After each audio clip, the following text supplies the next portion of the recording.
You're transmitting. They still have a signal on you. Your collar, your belt, your zipper. Get rid of your clothes, all of them. Well, and then what am I supposed to do? Nothing. You live another day, I'll be very impressed. 2 targets, rooftop, north side. Understood, 2 targets, rooftop. Maintain visual, please. You have something they want. Look, I don't have anything. Maybe you do and you don't know it. You stay away from Rachel and you stay away from me. You come near either one of us, I'm gonna kill you. Get rid of your watch. My wife gave me this for our anniversary. Then keep it. Stay off the phone. Hey, what's going on, everybody? Welcome back to J Movie Talk. This is episode 328, and this episode is going to be a little different. Not doing a movie review for this episode. Just got a few topics that I kind of wanted to talk about and everything like that. Kind of got back into the swing of things, you know, in this month of March.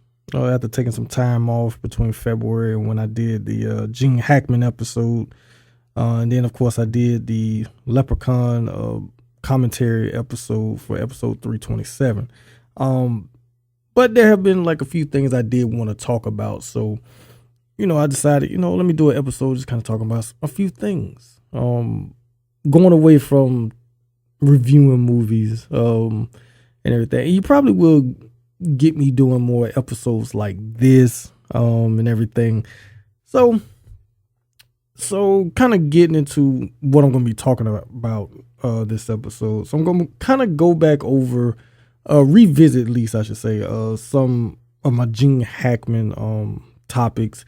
Because I actually did get a couple of replies about, people and what were some of their favorite Gene Hackman films, and just kind of talk about him a little bit more as well as I kind of talk about the feedback that I got.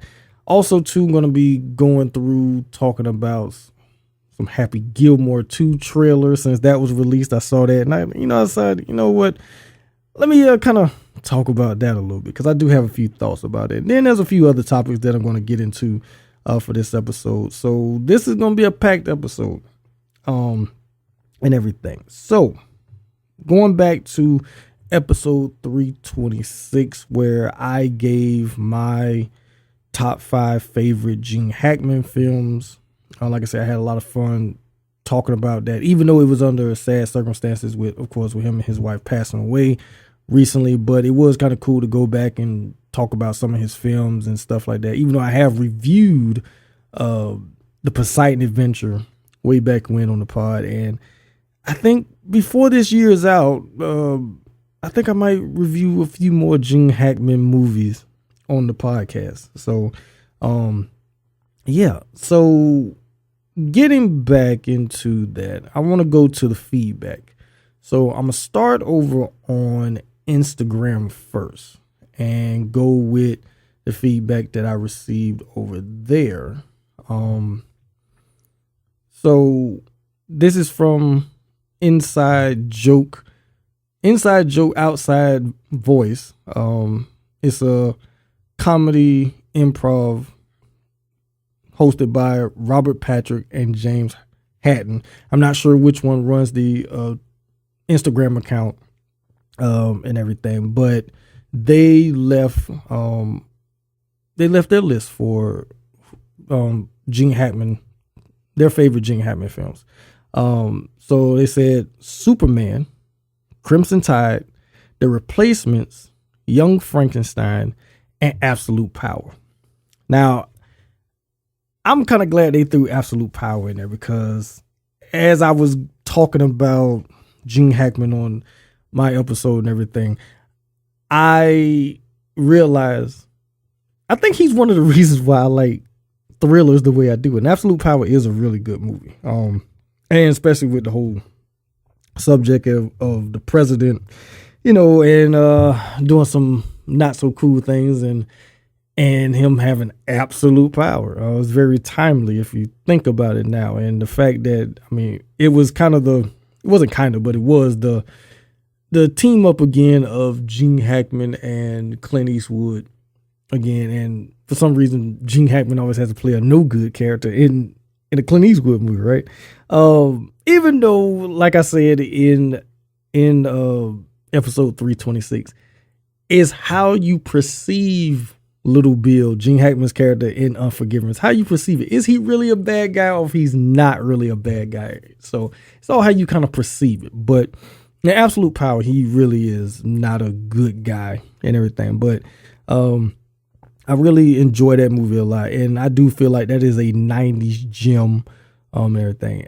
I will say it again, I have not seen Young Frankenstein, never watched it, but I think I will revisit it sometime, and I will probably get on the podcast and just get my thoughts about it. Probably won't review the whole movie or anything, but I will, if I do end up watching it sometime soon, or even when I do watch it, I think I'll get on the podcast and I will talk about my thoughts for watching Young Frankenstein for the first time, since I've never watched it.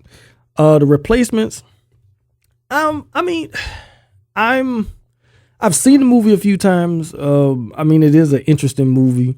It's a sports movie, of course, and everything. But I think I would have to really revisit it to fully give my opinion about the movie and everything. Crimson Tide, that is some master class acting all around. Gene Hackman and Denzel Washington lead the cast, but that cast is stacked like hell too, with the faces and names that appear in that movie.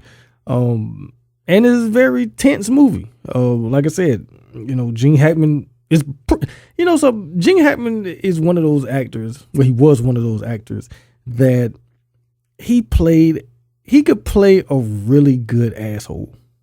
And there's probably like a handful of people that are really good at that, but I think what Gene Hackman really did, and I kind of put Gary Oldman in this category as well, of where they could play like the worst characters or the worst people, but you would find yourself actually like, you know what? I don't like what he's doing, but I like what the actor is doing with the character and the performance. And Gene Hackman, he falls into that category along for me with Gary Oldman. Those are two actors that I enjoy playing. Like I feel like they're at their best when they playing the absolute like worst, and you just loathe and you hate these characters. They were very good at that. Superman, I talked about it in my episode. His Lex Luthor is still probably my favorite of all the actors that have played Lex Luthor and everything. And so again, I want to thank Inside Joke, Outside Voice for their comment. Now let's go over to Twitter, well, X, I should say, and go with the person that left a comment, and that would be, again, it's two people, so I'm not sure who runs the account over here as well, but I'm talking about X Radio X. That's JC and Matt. Not, like I said, I'm not sure which one runs the account or both run the account. They left their choices, and they only gave 3, which is cool, and everything, but they said Crimson Tide, so Enemy of the State, and The Conversation. All great movies, and everything. I already talked about Crimson Tide. Enemy of the State, which was my number 5, actually. Like I say, it's a very underrated movie. I think it's a movie that needs to be revisited, especially with the whole thing about Big Brother and everything like that. And then The Conversation. Interesting enough about that, I've never watched The Conversation. So I think Young Frankenstein and The Conversation would definitely have to be 2 movies that I have to watch. And like I say, I will get behind the microphone and give my opinion about both of those movies. So I want to thank both of them for their picks of favorite Gene Hackman films. And the last person that I'm going to mention here is a person that's part of the TV Zone Podcast Network, and that'd be one Miss Chantel, because she actually brought up about, we was having a conversation, we was talking about Gene Hackman, and she actually gave some of her favorite Gene Hackman films. So a few of her favorites would have to be The Birdcage. She's a big fan of The Birdcage, which I enjoy that movie. I wouldn't necessarily say I enjoy it because of Gene Hackman. I think Robin Williams, he is probably the most memorable part of that movie. I don't really remember like Gene Hackman as far as like true standout scenes. It's more of him just kind of sitting there looking like watching as Robin Williams kind of fly it off the handle. But one scene that I do very much remember is Gene Hackman pretty much trying to sneak out the house and run into the car to get out of there and everything. But yeah, she said that, and we was also talking about the Royal Tannenbaums, which she said she loves the Royal Tannenbaums. And like I say, Gene Hackman performance as Royal Tannenbaum in that movie, like I say, is probably my favorite performance of his entire career and everything. It just kind of sums him up perfectly as an actor, and everything. And she also said that she really enjoys the Poseidon Adventure, which is the movie that I covered on the podcast. I enjoy the Poseidon Adventure as well.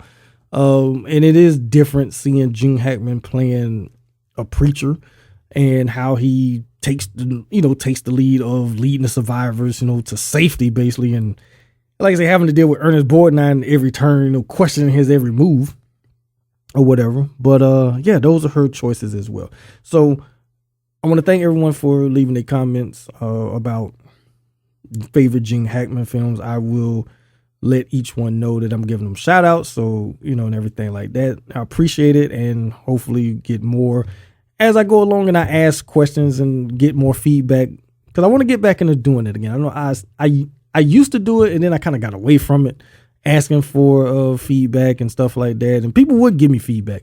But for some reason, I kind of stopped doing it. But I think I want to get back into that just to kind of, get other people's opinions about things like that. So, again, if you didn't get a chance to get in on the Gene Hackman thing or whatever, or if you still want to, you can hit me up on X at JMovieTalk and everything under the comment. You can comment underneath the post for my top 5 favorite Gene Hackman film episode that I posted. You can comment under there, or you can DM me, or you can email me at jmovietalk@gmail.com for how you feel about Gene Hackman as an actor, your favorite Gene Hackman films if you have any or whatever, or if you have other films that you want to mention or whatever, and I will shout you out on the podcast and everything. So yeah, that's Gene Hackman. Like I said, he is a talent. He was a very talented actor, and like I say, even though he had been retired for a long time, he still is missed. Whatever, and I, you just realize like actors like him. I don't think we'll ever have actors quite like him ever again. And everything. So, moving on to the next topic of this episode.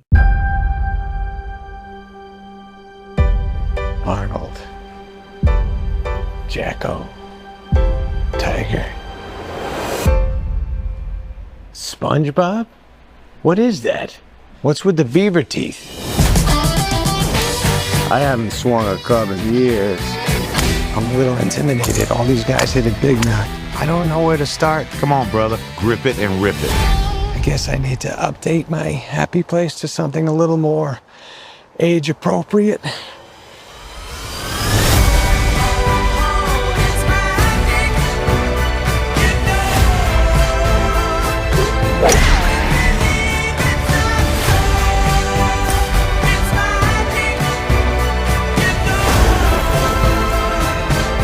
Mr. Gilmore? Holy shit. We're not done with golf. Let them see the happy I fell in love with. Yeah. Let's go.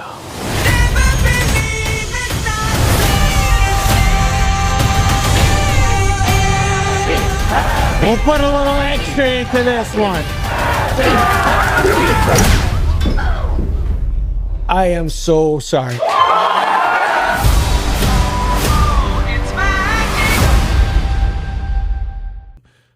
The Happy Gilmore trailer dropped.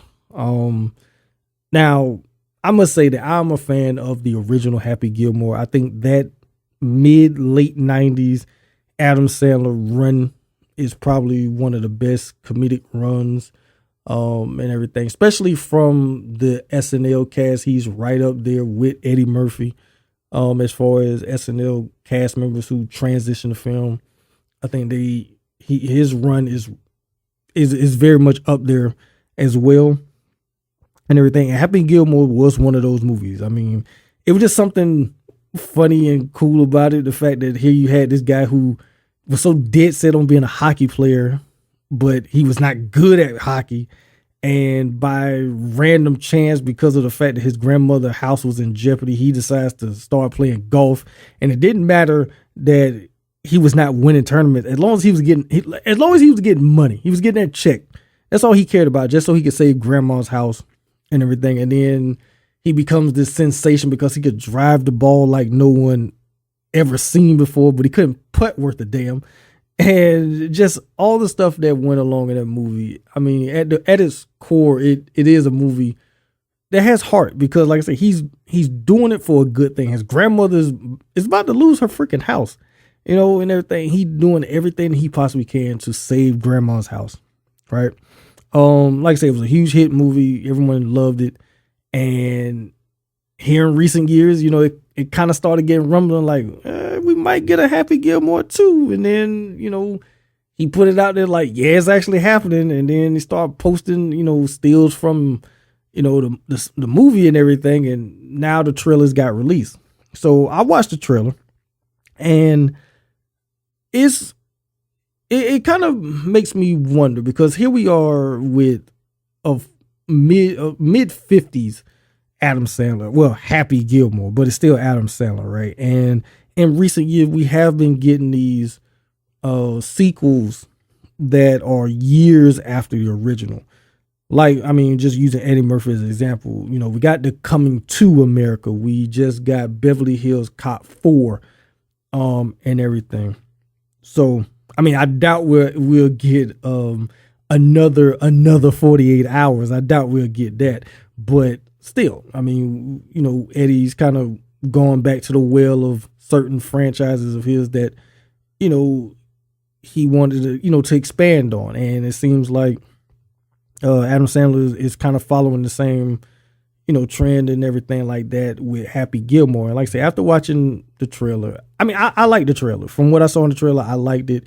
Is like we're going to see a different Happy, but I think we're going to get some of that same Happy from earlier, but I don't think they put that in this trailer just yet, and everything. And it makes you wonder, will this sequel capture the magic of the original? And that's kind of hard to really say based off of what this trailer gave us. I mean, it did give us like Happy trying to get back into the swing of things. He's not sure if he can still do what he did years ago. I do like the fact that they include the joke about, athletes and getting these busts of their likeness that don't really look like them. And it's like, what the hell is that? I did like that he included that in the trailer and just making fun of that whole thing. And I thought it was kind of interesting that we don't get Shooter McGavin in this trailer. Because even though we know Shooter is in the movie, and everything, but I guess they're saving him for the next trailer that's going to drop, and everything, just to kind of get more of exactly what is the entire premise of Happy basically coming out of retirement. Like what exactly is the reason for it, and everything. Another thing too is Adam Sandler going to bring the same energy? Or is it, or is it just kind of a nostalgic, cash grab like some reboots and sequels have been in recent years or whatever? But knowing from what I've seen of Adam Sandler, he pretty much, he's in his own lane. So I'm not sure. And like I said, this is just how I feel about it. I'm not really sure if he's doing it just like, oh, well, it was a movie that was huge for me or whatever, and now I can just kind of make another one and just kind of make anything, and people will flock to it just for it, even though it's going to be released on Netflix, because that's where all of his movies go now, is on Netflix. But it would have been cool if this was getting released at the theater, similar to how I felt about Beverly Hills Cop 4. I feel like that movie should have been released at the movie theater as well, but I mean, I know him and Eddie both, they have these deals with Netflix, so they're gonna be Netflix movies, and everything. But I'm not sure. Like I said, I'd probably have to just wait to see, how is it gonna be? Is he gonna still have that same energy that he had when he was younger as Happy Gilmore? Is he gonna be getting in them fights again? Oh, that's a whole nother thing. And what older celebrity, I mean, unlike Bob Barker, but what older celebrity now could Happy possibly, square up with on the golf course again, and everything. Also, too, I mean, it's a sports movie, and we really don't get a lot of good sports movies like we once did. They're kind of far and in between nowadays. So this is gonna, I guess, kind of could possibly help bring that back. And I mean, Happy Gilmore in itself is a great sports comedy. And that's something that we really don't get as much anymore. So yeah, it's gonna be interesting to see how this movie is gonna play and how it's gonna be presented, and everything. And also too, the way comedy is now, isn't the same way how it was years ago. And it can go one or two ways. It could either go Beverly Hills Cop 4 route, which I felt was very good, or it can go Coming to America route, which really felt like Eddie couldn't, in company, they really couldn't do or have the same energy of what they had with the original, because, times have changed and, people are a little bit more, sensitive to certain things of what we wasn't years ago. And like I said, I'm not here to say whether that's a right or wrong thing, but it's just, when it comes to comedy now, it's just certain lanes you can't really go down like you once did. So, yeah, it's kind of interesting. And I mean, do I think that it will live up to the original? I'm not sure. I'm gonna reserve judgment on that. I hope that it does well, and everything. I hope it's a good movie. I hope it, get people to watch it. And for younger people who don't remember, the original Happy Gilmore, I hope it, kind of makes them go back and watch the original first before they even watch the second one. And I will ask this: what do you guys, the listeners, what do you guys want to see? Do you want this movie to how do you feel about, first of all, how do you feel about Adam Sandler? And how do you feel about the original Happy Gilmore? And do you think that this movie is going to generate excitement and everything? Or do you think he should have just kind of left it alone and, just did something else that's a little bit more original maybe? Because that's the question I'm asked. Are you excited for Happy Gilmore 2? Or should they have left this one alone? And like I said, you can hit me up on Twitter at JMovieTalk about this, or you can email me at jmovietalk@gmail.com and let me know how you feel about this, and any feedback that I receive, I will definitely talk about it on the next episode. So now here's one of the topics that I've kind of always wanted to do on the podcast, but I never really got around to doing it. And this is more of a debate topic. Which sequel is the greatest sequel? Is it The Godfather Part 2, or is it Terminator 2 Judgment Day? Now, I want everyone to really think about this. I want you to think about this, because first of all, you have to be someone that's actually seen both movies. Okay. I don't want anyone, if you do reply to this, I don't want anyone who's only seen either The Godfather or have only seen Terminator 2. Excuse me, Godfather Part 2 or Terminator 2 Judgment Day. I don't want you to only have seen one. You need to have seen both to fully be able to answer this question. So and the reason why I even bring this topic up, it's just something I kind of been thinking about. Which one is the greatest sequel? Me personally, I think both movies are great. They're great, of course, for different reasons. But for this whole scenario, which one is the best? Which one is greater? And so, I mean, arguments can be made for both movies. I mean, clearly, I mean, there's nothing wrong with either movie. So, I mean, one thing that could be said about The Godfather Part 2, I mean, of course it expands and it deepens the story of the Corleone family. You get more of Michael's, rise and into power, as well as his dissension into madness, basically. And you also get the beginnings of Vito's rise as him becoming the Godfather. And I mean, Al Pacino, Robert De Niro, they give great performances. But for me, after really watching that movie over and over again over the years, my favorite performances of the movie, I mean, and granted, like I said, I'm not taking away anything from Al Pacino and Robert De Niro. They are absolutely great. I mean, De Niro won the freaking Best Supporting Actor award for this movie, right? But the performances that I truly enjoy in this movie, for two different reasons. John Cazale is Fredo. I mean, I think, I really feel like if the Best Supporting Award did not go to De Niro, I feel like it could have went to John Cazale. I really do. And then the other performance in this movie that I really enjoy, and again, is for completely different reasons, just because he's just completely off the handle in this movie. I'm talking about Michael C. Gaza as freaking Frank Pantangeli, which is kind of crazy when you think about it. Think about this. In the year that this movie was nominated for Oscars, you had freaking Robert De Niro, John Cazale, and Michael C. Gaza all nominated for Best Supporting Actor for this movie. And it's like, huh? It's like, that's not cool. It's really not cool how that went down. I mean, but so, I mean, of course, if somebody was going to win, it was going to be one of these three.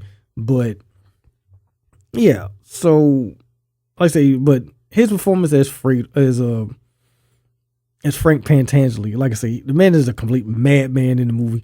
And over the years, I've come to the conclusion that, Frank wasn't wrong with how he felt about Johnny Olo and Hyman Roth and everything. He was not wrong about any of that. And then the fact that they tried to set him up to get murdered and then gonna try to blame it on Michael. So you kind of understand why the man is feeling a certain type of way. And then that whole courtroom scene when his brother shows up and how he just switches up and he's basically like, he ain't gonna rat on the family and everything. Like I say, I don't think he truly gets the credit that he deserved for his performance in the movie because he's surrounded by all these other great legendary actors. He kind of gets lost in the shuffle of the performance that he's given. But for me, his performance is one of the best performances of the movie. And like I say, that's not saying that anybody else is not good in the movie. It's just for me, he stands out when he's surrounded by Pacino, De Niro, Cazale. There he is, he's carrying as much weight as they are. He's giving his all. And it's probably like his best overall acting performance in any movie. Because I've seen him in other movies and he pretty much kind of plays like the same kind of characters in these other movies.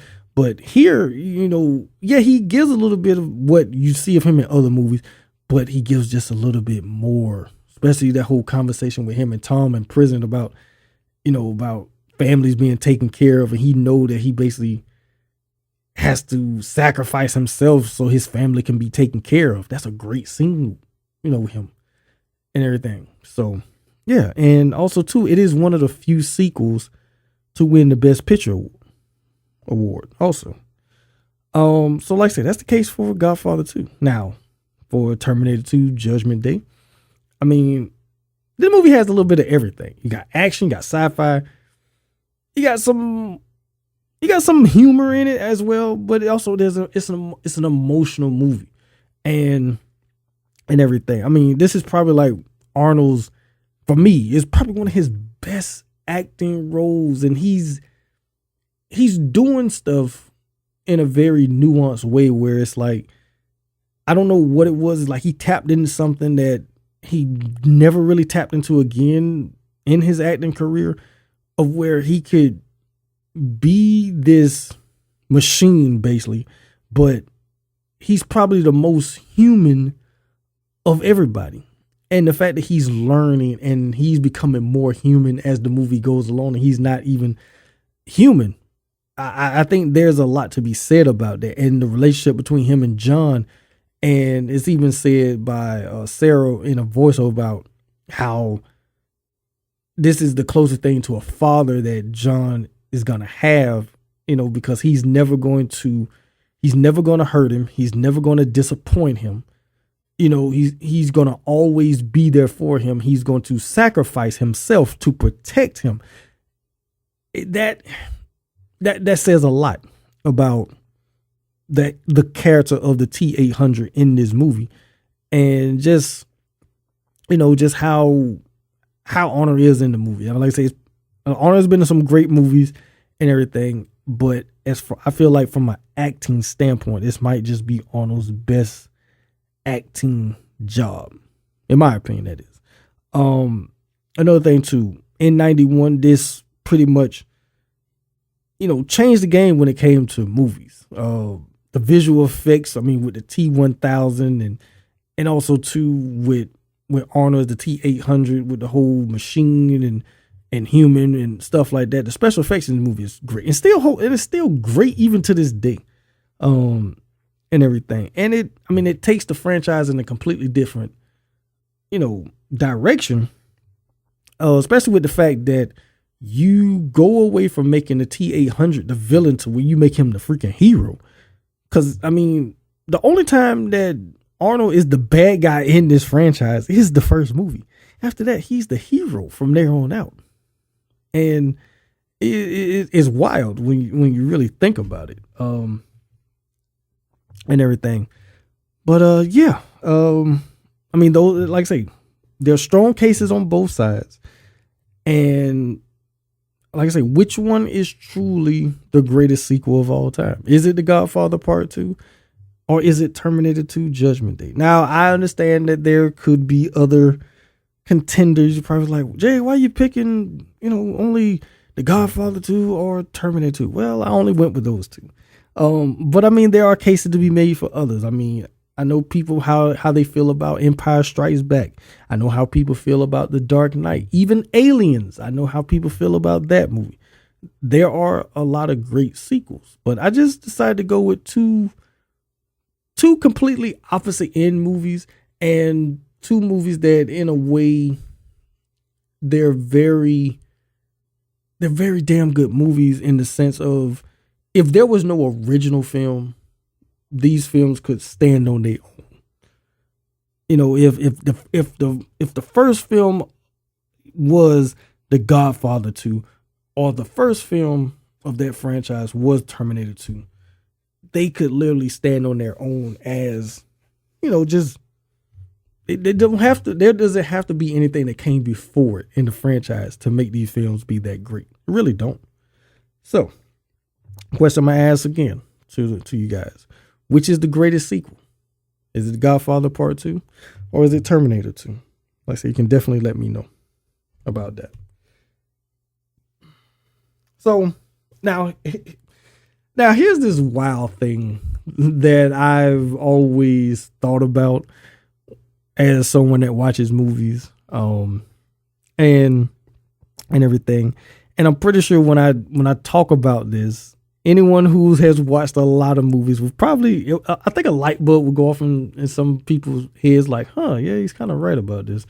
I have this theory about movies, about how nothing good ever happens when someone is in an alley in a movie.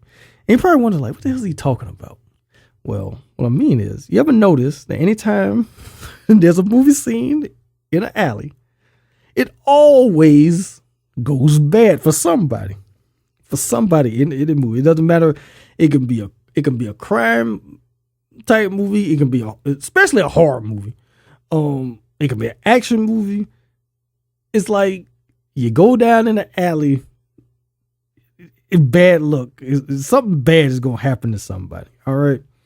And I mean, a few examples of what I mean by that. So, take They Live, for example. I mean, it's probably like one of the greatest fight scenes of all time, but it happens in a freaking alley, right? Predator 2, King Willie in that alley with the Predator. I mean, Alligator, that dumbass colonel, he was drunk as hell. He took his ass down that alley, and the damn alligator somehow snuck up on him by hopping out the damn garbage. I'm trying to think, there's plenty of movies where alley. I mean, hell, Scream 6, Samara Weaving's character. She goes down that freaking alley, and it's like she get lured into a freaking alley. She get got. There's a lot of movies where somebody goes down in the alley and they get screwed, basically. So I don't know if you, like I say, has anyone ever noticed this? That this happens, and why do you think that kind of became a thing in movies where the alley, is like a death trap, basically. So the question I want to ask you guys is, can you think of a movie where something good happens in an alley? Not something bad. Well, how about this? Let me know of a movie, as I talked about this, what's the first movie that you think of where something bad happens in the alley? And then can you name a movie where something good happens in the alley? Because me, I can't really think of something good happening in the alley. I mean, anytime I think about an alley in a movie, it's always something bad happening. But can you think of something that good that happened in the alley? Also, like I say, the first movie or movies that come to mind where you know of where something bad, where somebody gets got in an alley or something. And like I say, that's just something that I just want to kind of throw out there. Just something that I've always think about when I'm watching movies, like, oh, there's an alley. So, somebody gonna get screwed in the alley. And 9 times out of 10, it happens. Where someone gets screwed in the alley. So that's that. Now, this last topic that I have is about an actor that I have enjoyed watching for a long time. I think he's a phenomenal freaking actor. He's like a chameleon, and it's like no matter whatever he's in, he's damn good in it. It doesn't matter how good or maybe not so good the movie is. But one thing about it, he's always good in it. And right now on TV, the man is killing it. And I'm talking about one Mr. Walton Goggins. And my thing is, why doesn't he get recognized when it comes to award season? I mean, the project, the TV shows that he has been a part of, I mean, it's just kind of crazy. Like, why doesn't he get nominated? I think it might happen with him showing up in this season of The White Lotus. I haven't watched The White Lotus just yet, but because of how that show always gets the attention of Emmy, doing around Emmy time, so it wouldn't surprise me if he does. It would surprise me if he doesn't get nominated. But I mean, just the shows that he has been a part of. I mean, just in recent. I mean, the fact that when Justified City Primeval, when that came back, and it was just this whole thing of, is Boyd Crowder gonna make an appearance?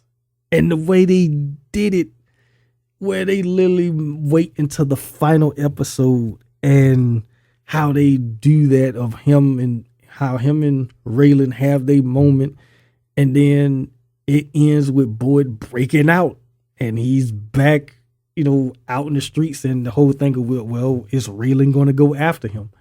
And I really hope that we get another season of Justified, and it's the whole thing it's become the chase of Raylan going after Boyd Crowder. I really hope that they do that, because why give us that if we're not going to get that in the future? Another show, I mean, The Righteous Gemstones. I mean, of course, this is the final season that's currently going on right now, but we have had 3 seasons of him as Uncle Baby Billy Freeman. The man, you know what?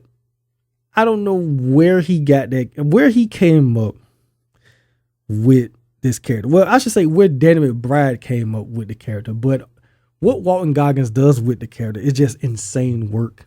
And it's like, no matter, I think people look forward to whatever Baby Billy got going on.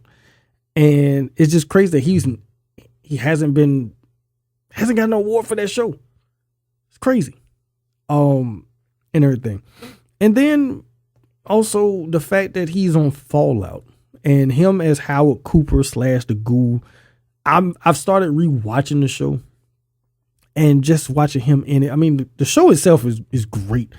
And the fact that it's based off a video game and how they've incorporated a lot of stuff from the video games into the show and everything. But I would say this, that opening scene with Howard and his daughter, and when the bombs literally start dropping, I mean, that is insane. And everything. And then as we get to current day, which is 219 years in the future, and how he's still around because he's a ghoul now, and just him, and it's just he's damn good in this series, and I can't wait till season 2 come back to find out more what's going on. And I think we're going to get even more of his backstory, because that's kind of how the first season does. It kind of gives us a lot of his backstory, with Vault Tech and all that stuff, and then the role that his wife plays in it, and the whole thing about maybe his daughter and his wife are still alive. And I don't want to spoil for anyone who's hasn't seen or anything, but definitely, if you haven't watched Fallout, definitely check that out. But like I said, he's one of those. I mean, he's one of those actors. He's been on a lot of TV shows. Of course, it all starts with The Shield and everything. And he goes from The Shield, he goes to Justified. He shows up in the guest appearances on Sons of Anarchy as Venus Van Dam, and the performance that he gives as that character. I thought that would have got him some consideration for the performance that he gives as that character, which could have been a character that could have been handled as a joke in a lot of ways, but what we end up getting of him as Venus and everything, and how that character becomes like a very sympathetic character, and the relationship between Venus and Teague is something that you would not expect in that show. You would not have expected that in that show, but we got it. And like I say, Walton Goggins as the character of Venus Van Dam, I think it's probably one of his best characters, really. Just from an acting standpoint, I think it's one of his best characters. And then once he got linked up with freaking Danny McBride and Vice Principals, and now with Gemstones, and then like I said, the movies that he's showing up in, Django, and of course The Hateful Eight. I think he's great in those movies. Like I said, he's just a damn good actor, and I feel like I feel like he's a people's champion. And what I mean by that, for anyone who don't know what that means, I feel like for people who like the performances, who's a fan of his work, they love him. But it's like, why doesn't he get like I feel like the performances that he give warrants award, at least attention, at least nominations.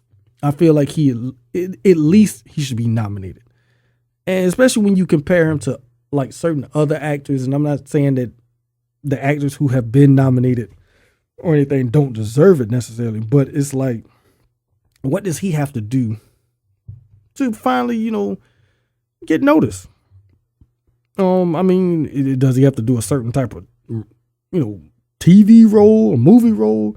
I mean, he's on HBO, he's on Prime right now also. What is it that he would necessarily have to do in order for him to get, that recognition? Or is he just one of those actors where it's like he puts out great quality performances, gives his all in these roles, but the fans is always going to love him, but he just don't get the attention from the award academies or whatever. So the question I asked to listeners is Walton Goggins the most underrated actor working today? And if he is not, who would you consider to be the most underrated actor working that doesn't get any type of award nominations or anything like that? Who would you, if it's not Walton Goggins, who would you consider the most underrated actor working today? So yeah, that's kind of pretty much it. Like I say, just a few things I wanted to talk about on this episode. Man, we covered a lot, really. I went back and revisited, talking about Gene Hackman, talked about the Happy Gilmore 2 trailer, that greatest sequels debate, also the alleyway chaos, get in the alley, get screwed in the alley, right? And I mean, Walton Goggins truly deserves his flowers, right? I mean, those are pretty much the topics that I covered, wanted to talk about, and everything. Just get behind the microphone, just kind of talk about some things. Now, like I said, I'm going to put it out there again. What's your pick for the best sequel ever? Is it The Godfather 2 or is it Terminator 2? Like I said, I really want you guys to think about it. If you're going to answer, I really want you guys to think about it. Don't just say one or the other just because. Give me true valid reason why you pick either The Godfather 2 or Terminator 2. And then also too, are you excited about Happy Gilmore 2? I feel like I am a bit excited because I grew up watching that movie, the original. And so it is a movie that I'm going to be looking forward to just to see how this sequel will be all these years later and everything. And last but not least, does Walton Goggins deserve more recognition? Does he deserve awards and everything? So yeah, that's pretty much it. I mean, like I said, I covered a lot on this episode. I hope you guys enjoyed this episode. Hopefully you guys will leave your responses, leave your comments and everything, because I really want to hear what you guys, the listeners, think about this. So yeah, that's all for this episode. Of course, you can follow me all over social media. Of course, I'm on X. You can follow me at J Movie Talk, or you can follow me on my personal page, The J Giles. Also on Instagram at JMT Podcast. Also, I'm over on Threads. Also, The J Giles, and also JMT Podcast as well over there. Like I said, you can email me at jmovietalk@gmail.com. You can find all of the J Movie Talk episodes are part of the TV Zone Podcast Network, wherever you listen to your podcasts. Just type it in, and you can find all the Movie Talk episodes as well as the other shows that's on the network as well. Baseball season is fastly approaching, so me and Chris will be back very soon to start talking some baseball with the Grand Slam podcast. So definitely look forward to that dropping in the next couple of weeks as well. That is all for me. And until next time, peace.